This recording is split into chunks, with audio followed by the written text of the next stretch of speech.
Río El Pueblito, la historia del agua y su infraestructura antes de la presa del Batán. ¿Cómo se utilizaba el agua del río?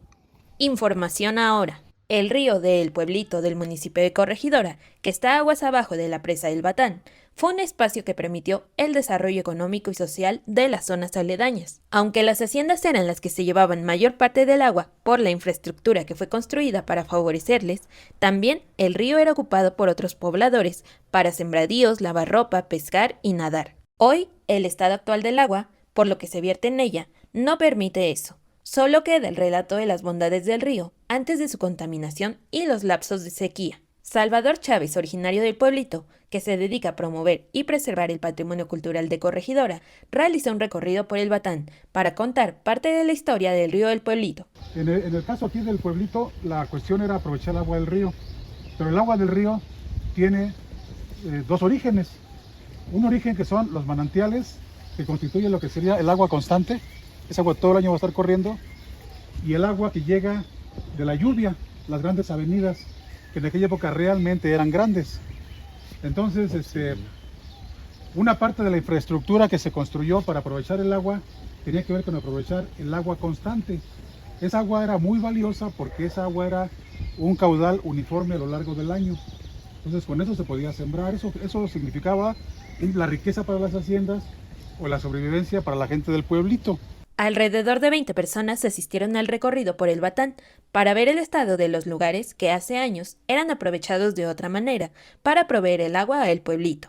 Fue una caminata apreciando la vegetación que se encuentra con verdes vibrantes por la temporada de lluvias, pero también cruzando las presas del río para llegar a la zona más alta. Esa presa en particular retenía el agua ahí, y esa agua se mandaba por un canalito que de hecho está aquí atrás, más que está todo lleno de maleza, ¿sí? Y por aquí, si ibas por ese canalito, se iba hacia un lugar más adelante donde se hacía el reparto. Era un agua que tenía un flujo constante, ya estaba asignado tantos litros por segundo para Valvanera, una de las haciendas grandes, tantos litros por segundo para La Negreta, que está acá muy cerquita, y tantos litros por segundo para la comunidad del pueblito. Esta presa era la que levantaba el agua por un canal que sale de aquel lado, y es la que alimentaba el sistema de riego de los huertos del pueblito.